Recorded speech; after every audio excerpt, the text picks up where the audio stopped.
E fala para o Espírito Santo de Deus o que tem angustiado a tua alma, o que tem deixado seu coração triste. Abre o teu coração na presença do Senhor nesta noite.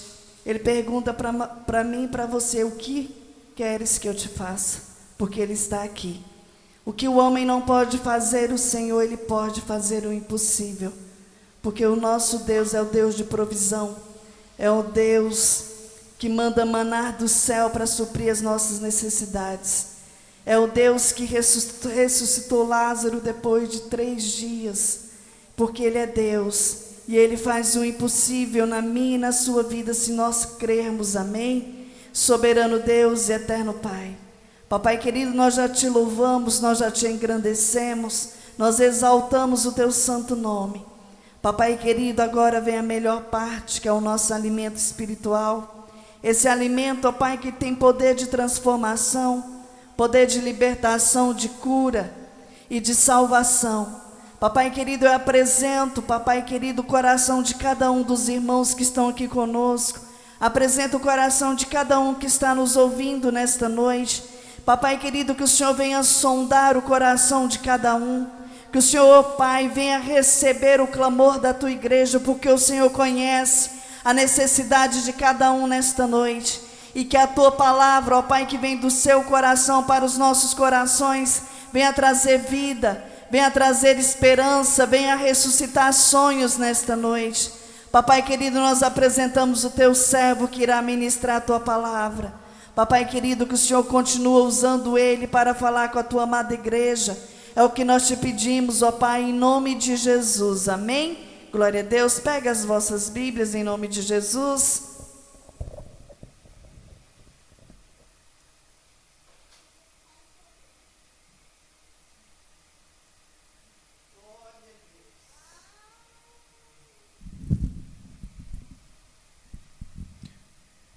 Cumprimento os irmãos com a paz do Senhor.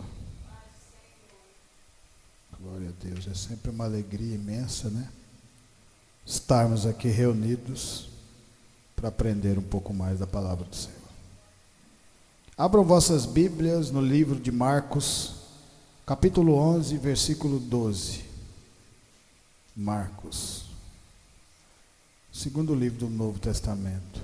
Mateus, Marcos 11.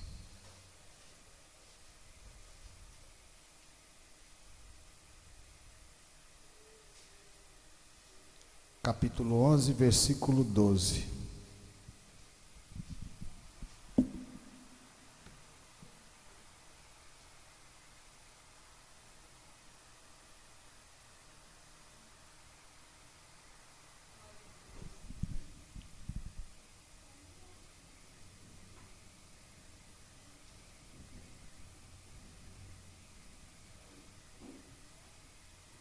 Amém? No dia seguinte, quando estavam saindo de Betânia, Jesus teve fome. Vendo à distância uma figueira com folhas, foi ver se encontraria nela algum fruto. Aproximando-se dela, nada encontrou, a não ser folhas, porque não era tempo de figos. Então lhe disse: ninguém mais coma do seu fruto. E os seus discípulos ouviram-no dizer isso.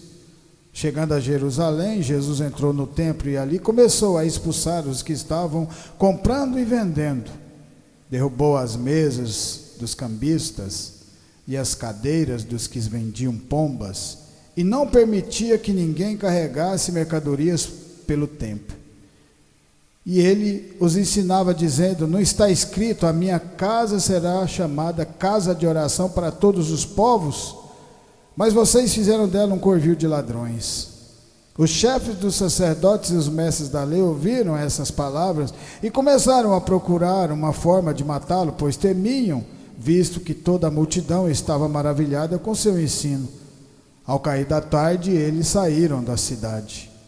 De manhã, ao passarem, viram a figueira seca desde as raízes. Pedro, lembrando-se, disse a Jesus: Mestre, vê, a figueira que amaldiçoaste secou. Respondeu-lhe Jesus: tenha fé em Deus. Eu asseguro que se alguém disser a este monte: levante-se e atire-se no mar, e não duvidar em seu coração, mas crer que acontecerá o que diz, assim lhe será feito. Portanto eu digo, tudo que vocês pedirem em oração, creiam que já o receberam, e assim sucederá. E quando estiverem orando, se tiverem alguma coisa contra alguém, perdoem-no, para que também o Pai Celestial perdoe os seus pecados. Mas se vocês não perdoarem, também o seu Pai que está no céu não perdoará os seus pecados. Podeis assentar, irmãos.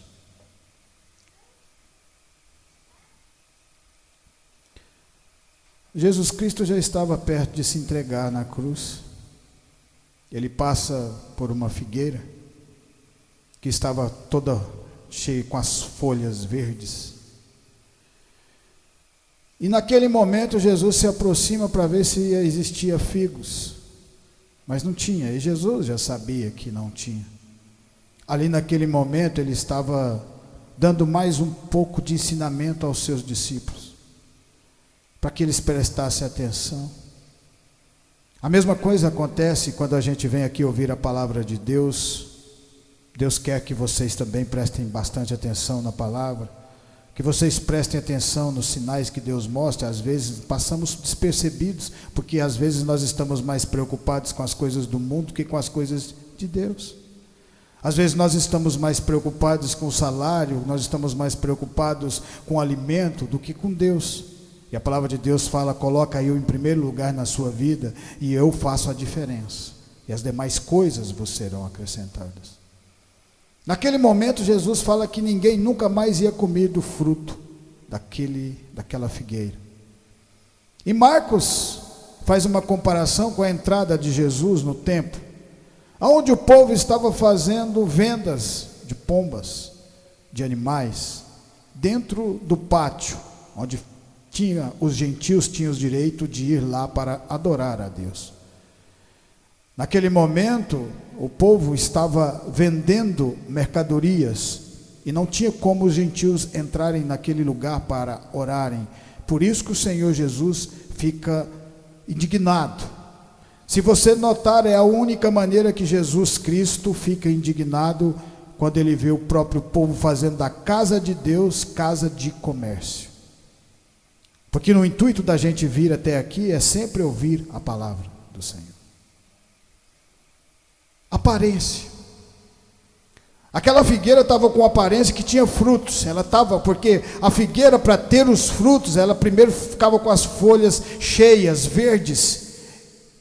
E aí o fruto estaria lá. Mas quando Jesus se aproxima, tinha aparência, mas não tinha o fruto. Quando Jesus chega no templo, acontece a mesma coisa. Tinha aparência de ser um povo que dava frutos das coisas de Deus, mas estavam fazendo comércio. Não tinha nada a ver. E a partir daquele momento, a presença de Deus se afasta daquele lugar. Por isso que a presença do Senhor é tão grandiosa no meio de nós. Quando você se coloca de verdade para fazer a vontade de Deus.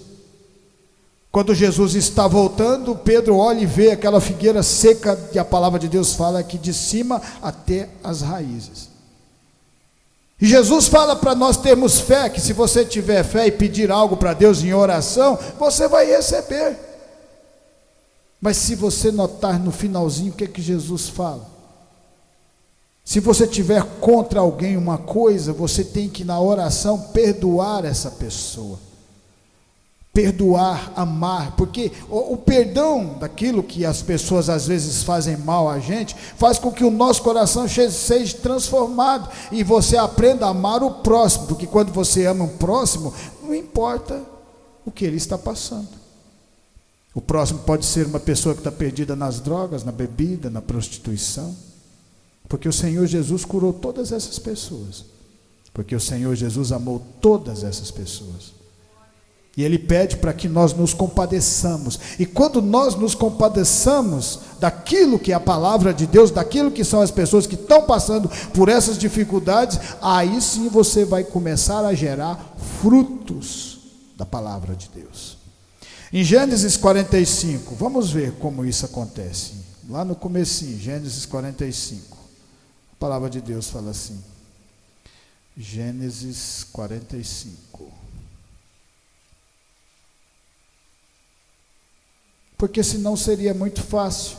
Você não conhece a palavra e simplesmente pede algo para Deus e Ele te dá? Não. Você precisa conhecer a Deus primeiro, você precisa ter intimidade, conhecer a palavra do Senhor. E se Jesus estava mostrando para os seus discípulos, estava mostrando porque os discípulos estavam próximos dele. Aonde Jesus estava caminhando, Pedro, João, André, Tiago, os seus discípulos estavam indo junto, aprendendo cada dia com a palavra que o próprio Senhor Jesus dava a eles. A essa altura, José já não podia mais conter-se diante de todos os que ali estavam. E gritou: façam sair a todos. Assim ninguém mais estava presente quando José se revelou a seus irmãos. E ele se pôs a chorar tão alto que os egípcios o ouviram. E a notícia chegou ao palácio do faraó. Então disse José a seus irmãos: eu sou José. Meu pai ainda está vivo?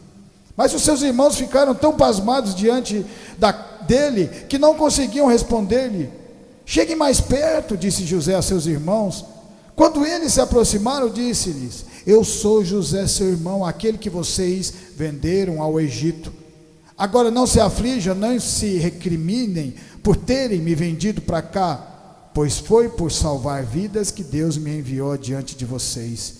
Já houve 2 anos de fome na terra, e nos próximos 5 anos não haverá cultivo nem colheita. José estava diante dos seus irmãos, que por causa da inveja no coração, jogaram ele dentro de um poço e tentaram matá-lo. Mas como Deus estava na vida de José e já tinha revelado os sonhos, começa a mudar o cenário da vida dele. E às vezes, quando Deus muda o nosso cenário, nós ficamos às vezes com medo das dificuldades, da nova caminhada, porque tudo que é novo para a gente fica meio na expectativa, meio com o pé atrás. Mas depois que você aprende a andar de verdade nessa caminhada, de reconhecer que Deus é Deus verdadeiro, e que Ele cuida do seu povo de verdade, tudo tem um propósito, às vezes um pouco de dificuldade vai fazer você se tornar mais forte, e não mais fraco. Aparência. José não vivia de aparência, José era aquela árvore com as folhas verdes e frondosas e que dava fruto. Aonde colocava José, ele alimentava com o fruto da palavra de Deus. Colocava-se José num cárcere e José dava o fruto lá dentro daquele lugar. Colocava José como escravo na casa de Potifar, e a palavra de Deus fala que Deus abençoava a vida de Potifar através de José. Porque a palavra de Deus fala: aquele que te abençoar, abençoado será. É o povo de Deus, somos nós esse mesmo povo. E aí você vê que José, mesmo passando por todas aquelas dificuldades que ele passou, porque a palavra de Deus fala que você tem que amar os seus inimigos.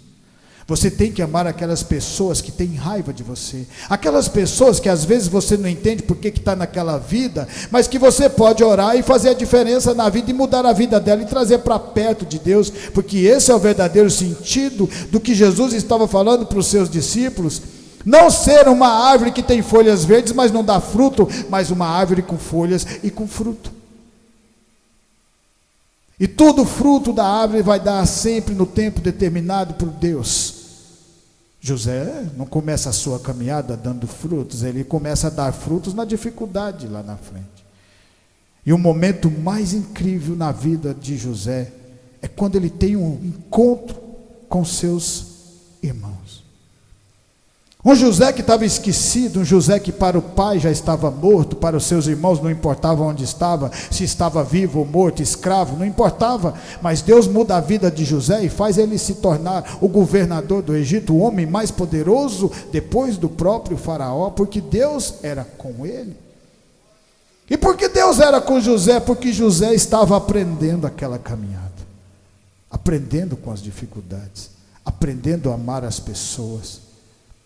Se você não conseguir amar as pessoas, como você vai amar a Deus que você não viu? Se você não consegue amar o próximo, como que você vai amar a sua própria família? Como que você vai amar? Você tem que amar as pessoas, independente do que elas são, porque o Jesus Cristo era Deus e veio como homem, se humilhou para se abaixar perto de cada um de nós, e não olhou os nossos defeitos. Quando nós estávamos no mundo, nós vivíamos cheios de defeito, e nós nos aproximamos do Senhor, Ele vai limpando através dessa palavra, e você aprende a fazer a vontade do Senhor. E José, a partir desse momento, ele mostra para mim, para vocês, o tão grandioso é o coração de José. Que aquele mesmo momento que Deus dá oportunidade para ele, sabe o que ele faz? Ao invés de vingar das pessoas que fizeram mal para ele as amou uma por uma. Amou seus irmãos que o jogaram no poço, amou Potifar, que o jogou na prisão por uma coisa que ele não tinha feito, amou a esposa de Potifar, por ter caluniado ele.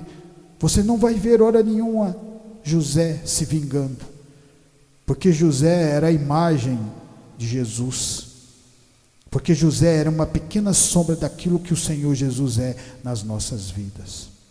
Em Mateus 3, a palavra de Deus fala assim, Mateus 3,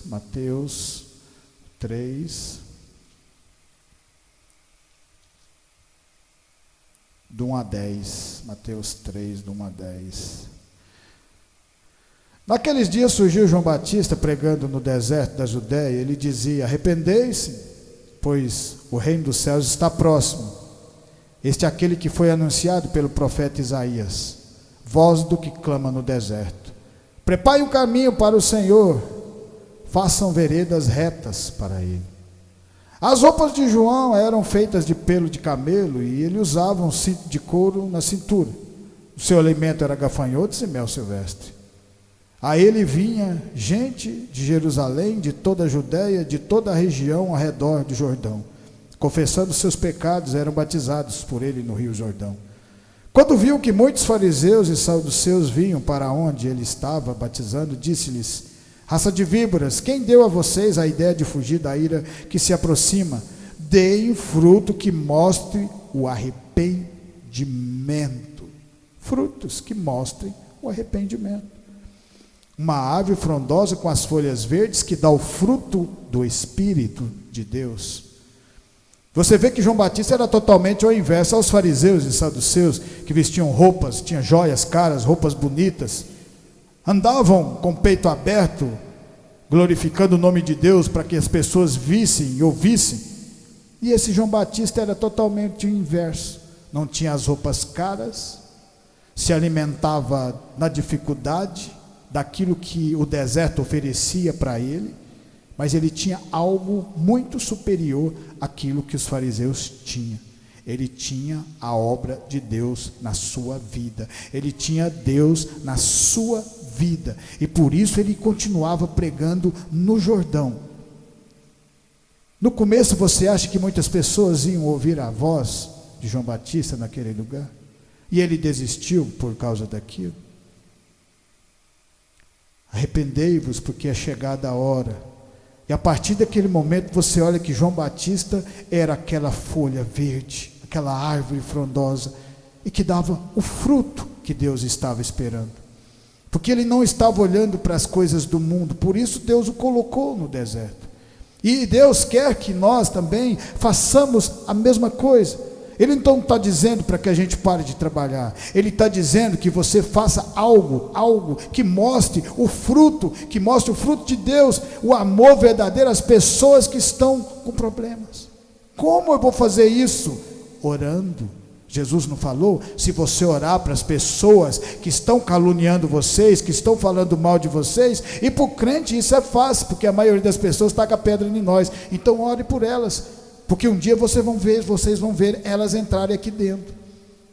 O povo do mundo fala mal do crente, mas no dia que está com dificuldade, qual é a primeira coisa que ele faz? Buscar a igreja para que orem para eles.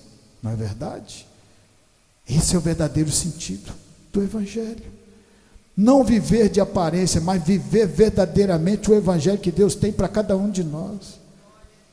Não viver de aparência, porque se você viver de aparência, você nunca vai dar fruto. Então por isso que Deus fala, se o inimigo bater você de um lado, você vira a face. Ele não está dizendo para você caçar confusão, mas ele está dizendo para você ter humildade, e olhar as pessoas e não julgá-las. Olhar as pessoas e orar por elas, porque se elas estão doentes, Jesus Cristo falou: eu vim para os doentes, porque os sãos não precisam de médico. Então a gente tem que orar para essas pessoas que estão passando por essas dificuldades, não importa quais são elas. Nós viemos para ser a diferença aqui nessa terra. A luz que o Senhor Jesus coloca para nós, sobre nós, é para iluminar e as pessoas se aproximarem da palavra de Deus. Por isso que o Senhor Jesus entra lá no templo, vê muita gente lá, vê eles vendendo para fazer o sacrifício, mas não tinha o fruto verdadeiro. E se não tinha o fruto verdadeiro, o que aconteceu? Jesus foi embora. Porque só o Espírito Santo de Deus só fica onde tem fruto verdadeiro, fruto do Espírito. Aí ele caminha no meio, aí ele faz milagre, aí ele direciona, aí ele dirige, ele nos fortalece, tira o medo e coloca coragem. É assim que ele faz, e é assim que ele fez na vida desses grandes homens. De repente toda a desascente e todo o Jordão estava indo batizar com João Batista. E você sabe o que acontece com aqueles fariseus que andavam com as roupas todas bonitas, todas as vestes? Foram lá para saber o que estava acontecendo. Porque quando Deus começa a agir no meio de nós, mais cedo ou mais tarde as pessoas vão entrar também. O que está acontecendo? Por que está crescendo? O que está acontecendo? Por que a vida dele está mudando? Por que a vida deles está mudando? Por que eles estão crescendo? Porque Deus está no meio de nós e continuará, porque nós vamos dar frutos verdadeiros na palavra do Senhor. A partir desse momento, João Batista começa a batizar as pessoas e continua com a humildade no seu coração. E quando os fariseus se aproximam para saber o que estava acontecendo, os curiosos, ele falou para que eles tivessem frutos dignos de arrependimento. Porque para Deus nada está escondido. Lembra disso, Deus sabe todas as coisas. Ele conhece o coração de cada um de nós aqui. Ele sabe quem está aqui de verdade ouvindo a palavra. Ele sabe aquele que quer aprender, ele sabe aquele que está com dificuldade. E ele abre portas e mostra o caminho, abre a visão, assim como ele fez na vida de Saulo de Tarso. Mas tem que ter isso que esses grandes homens tiveram, assim como João Batista: perseverança. E quando João Batista começa a mostrar que ele estava fazendo fruto, estava dando a árvore, estava dando fruto digno de arrependimento, você sabe o que aconteceu? O próprio Senhor Jesus se aproximou dele para ser batizado, porque era o momento. Deus sabe o momento certo de você dar o fruto, mas você tem que se fortalecer na palavra de Deus, morrer para o mundo, nascer para Cristo, olhar para as pessoas e orar pelas dificuldades que elas estão passando, porque um dia nós estávamos lá no mesmo lugarzinho delas. Não é porque nós estamos aqui hoje que nós somos diferentes, não somos diferentes em Jesus, mas continuamos o glorificando e orando para que as pessoas sejam salvas. Esse é o verdadeiro intuito das igrejas. Em 2 Timóteo 3, a palavra de Deus fala assim, 2 Timóteo 3, 2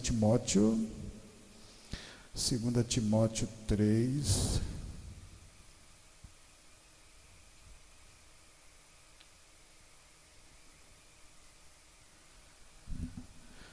Timóteo, um aprendiz de Paulo, né?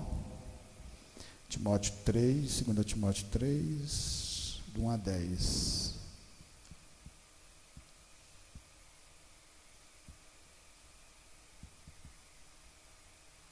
Não, do 10 ao 17. Mas você tem seguido de perto o meu ensino. Paulo falando para Timóteo. Paulo estava preso, aqui já estava no final da sua caminhada, mas deixou coisas maravilhosas para nós. Deixou a palavra de Deus. E aí você percebe que a palavra de Deus, quanto maior é a dificuldade, mais ela se torna grande dentro de nós. Quanto maior é a dificuldade de você avançar pregando o Evangelho, mais aquilo tem sentido, mais a palavra tem sentido, e mais ela pode curar e transformar a vida de cada um de nós. Mas você tem seguido de perto o meu ensino, a minha conduta, o meu propósito, a minha fé, a minha paciência, o meu amor, a minha perseverança. As perseguições e os sofrimentos que enfrentei, coisas que me aconteceram em Antioquia, Icônia e Listra, quanta perseguição suportei, mas de todas essas coisas o Senhor me livrou. De fato, todos os que desejaram viver piedosamente em Cristo Jesus serão perseguidos. Contudo, os perversos e impostores irão de mal a pior, enganando e sendo enganados. Está vendo? Do mundo como que é? Enganam, mas também são enganados. Vão ficar nessa roda gigante até o final da vida. Quanto a vocês, porém, permaneçam nas coisas que aprendeu e das quais tem convicção, pois você sabe de quem o aprendeu. Porque desde criança você conhece as sagradas letras, que são capazes de torná-lo sábio para a salvação mediante a fé em Cristo Jesus. Toda a Escritura é inspirada por Deus e útil para o ensino, para a repreensão, para a correção e para a instrução na justiça, para que o homem de Deus seja apto e plenamente preparado para toda a boa obra. Paulo, um homem que perseguiu o povo de Deus quando estava no mundo, porque não tinha o conhecimento. Mas mesmo ele perseguindo e se aproximando do povo, ele, sem perceber, começa a ouvir o Evangelho, ouvir a palavra. E você vê o tanto que essa palavra é poderosa, porque Paulo, perseguindo o povo de Deus, é resgatado do mundo e trazido para próximo do Senhor, e aprende a amar de verdade as pessoas. Porque o verdadeiro sentido do Evangelho é nós nos ajudarmos uns aos outros e as pessoas que estão no mundo, e trazê-las para dentro e pregar o Evangelho e converter o coração. E a palavra de Deus fala, e as demais coisas vos serão acrescentadas se você coloca Deus em primeiro lugar na sua vida. Quando Paulo está numa caminhada na estrada de Damasco, a mudança acontece na vida dele. O Senhor Jesus se aproxima dele. E o Senhor Jesus fala no coração de Saulo e muda a vida desse grande homem. De uma certa maneira que depois de 10 anos, porque precisou de 10 anos para que as folhas ficassem verdes, e para que começasse a dar o fruto, porque nas coisas de Deus é o tempo de Deus, não é o meu, não é o seu. Não adianta a gente tentar fazer da nossa maneira, que não vai dar certo. O Senhor vai corrigir, o Senhor vai falar, pare, ouça a palavra e comece a andar de novo nesse caminho, que vocês vão aprender sempre coisas novas. A partir desse momento, Saulo sai pregando o Evangelho, apanha, cai, levanta, corre, é perseguido, e hora nenhuma você vê Paulo tentando fazer um tumulto para brigar contra as pessoas que estavam perseguindo ele. Porque o povo de Deus não persegue ninguém. O povo de Deus não aponta ninguém. O povo de Deus ama todas as pessoas. Essa é a diferença de nós hoje, aqui na palavra de Deus, para quando a gente estava no mundo. No mundo você faz aquilo que você acha que está certo e que você acha que pode fazer, mas na palavra de Deus não. Por isso que a palavra de Deus fala, venha como está, mas você não vai ficar como está, porque a palavra vai te mudando e te moldando. Olha só Paulo, o que esse homem era? Um assassino sanguinário. E o Senhor coloca ele nas suas mãos e muda a vida dele. Mas toda aquela perseguição que ele teve atrás dos cristãos, ele também recebeu todas elas, porque Deus é justiça. Todas as maldades que ele fez dos cristãos, que ele bateu, ele também apanhou. Mas agora ele estava apanhando para a honra e glória do Senhor Jesus, e ele sabia disso.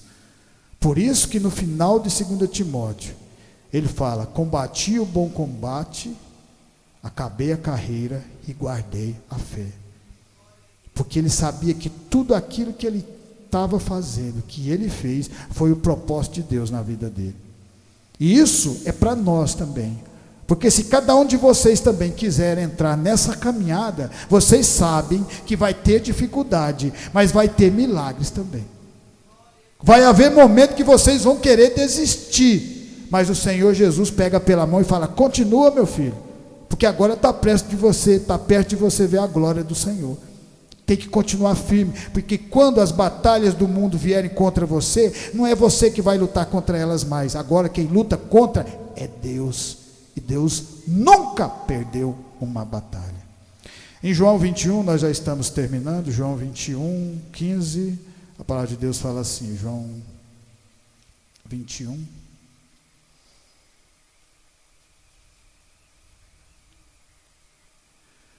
Depois de comerem, Jesus perguntou a Simão Pedro: Simão, filho de João, você me ama mais do que estes?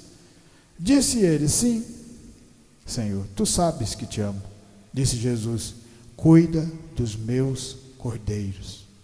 Novamente Jesus disse: Simão, filho de João, você me ama? E ele respondeu: sim, Senhor, tu sabes que te amo.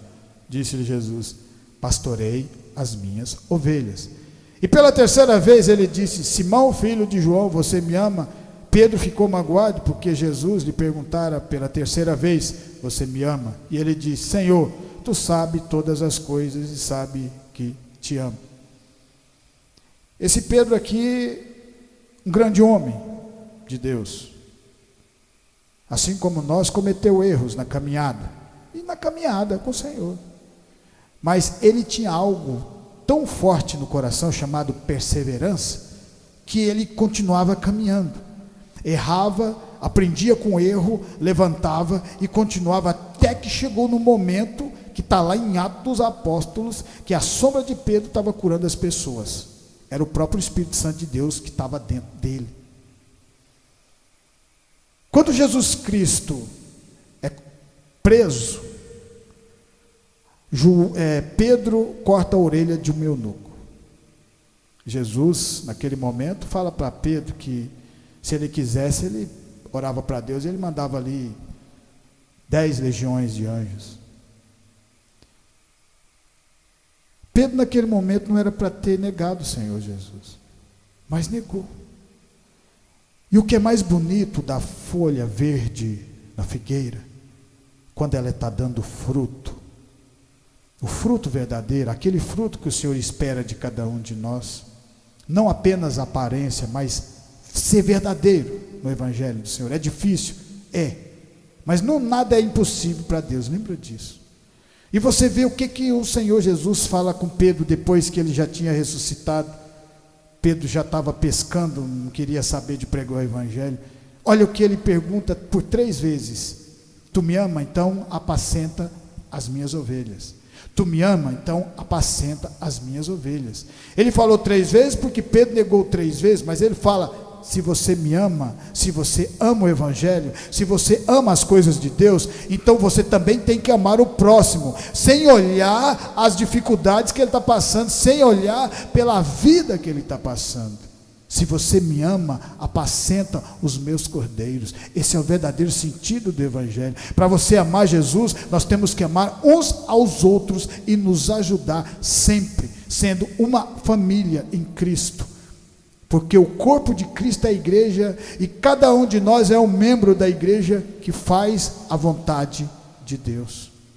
E Pedro aprende essa lição. Então você vê que não é fácil, mas também não é impossível. Se você continuar fazendo como Pedro fez, naquele momento que ele viu, Pedro viu Jesus Cristo falando: essa figueira ninguém nunca mais vai comer do fruto dela, porque não tem fruto, só tem aparência. E quando ele vê na volta aquilo que tinha acontecido com a figueira, ele entende que nós temos que cultivar a figueira para dar folhas, para ter folhas e para ter os frutos verdadeiros da palavra do Senhor. Em Filipenses 2:1, para terminar, a palavra de Deus fala assim, Filipenses 2:1, a palavra de Deus fala assim, Filipenses.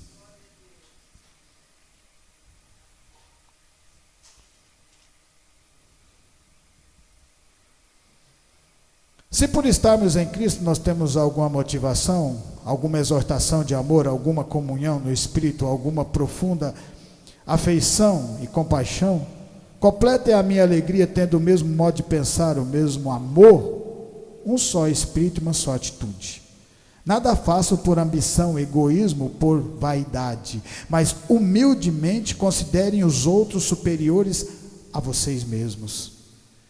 Cada um cuide não somente dos seus interesses, mas também dos interesses dos outros. Seja a atitude de vocês a mesma de Cristo Jesus, que embora sendo Deus, não considerou ser igual a Deus. Era algo em que devia apegar-se, mas esvaziou-se a si mesmo, vindo a ser servo, tornando-se semelhante aos homens, e sendo encontrado em forma humana, humilhou a si mesmo, e foi obediente até morte e morte de cruz. Por isso Deus o exaltou à mais alta posição, e lhe deu o nome que está acima de todo nome, para que o nome de Jesus se dobre todo o joelho, nos céus e na terra e debaixo da terra, e toda língua confesse que Jesus Cristo é o Senhor, para a glória de Deus Pai. Você sabe por que Jesus, sendo Deus, se humilhou como homem? Para se aproximar de cada um de nós. Quando nós nos aproximamos de uma criancinha recém-nascida, você não se abaixa para se igualar a ela? Foi isso que Jesus fez. Se igualou a nós, para mostrar para a gente que tudo isso que ele fez foi por amor a cada um de nós. E depois que ele no terceiro dia é ressuscitado e sobe aos céus, ele deixa os seus discípulos para fazerem a mesma obra que ele estava fazendo agora com o Espírito Santo de Deus. E essa obra, 2 anos depois, ela vem parar aqui onde nós estamos. Porque nenhum desses grandes homens, passando um para o outro, desistiu. E nós também não vamos desistir. Porque nós seremos aquela árvore frondosa, com as folhas verdes, mas que tem fruto, fruto e fruto com abundância, porque fazemos parte verdadeira do povo de Deus, amém? Por isso eu agradeço essa oportunidade, em nome do Senhor Jesus, que essa palavra venha ficar no seu, no meu e no nosso coração, e continuar nos transformando de fé em fé, de glória em glória.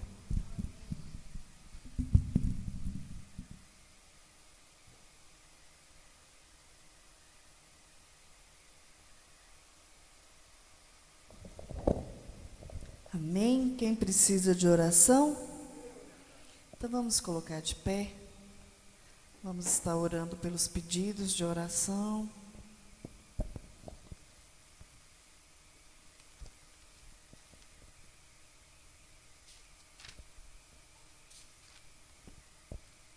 Vamos estar orando pela vida do irmão José, da Emily, Gabriele e Milena, Renata e João Neto, Mário, esposa, Lorivaldo e Kátia, Kaique, Davi, Andréia, Paulinho, Tânia, Jéssica, João, Enzo, Rafaele, Elixeide, Karina, Davi, Aline e Alice, amém?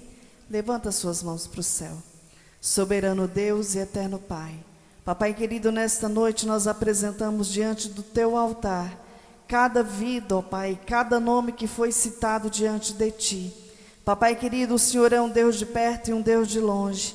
Que nesta hora o Senhor venha alcançá-los, ó Pai, com a libertação, venha alcançá-los com a paz do Senhor, com o refrigério do Senhor, com a cura, com a libertação do Senhor sobre a vida de cada um deles nesta noite. Papai querido, guarda cada um deles, dê o livramento nesta noite, repreenda nesta noite, ó Pai, tudo que não provém do Senhor, toda a artimanha, ó Pai, para tentar tirar a vida deles nesta noite.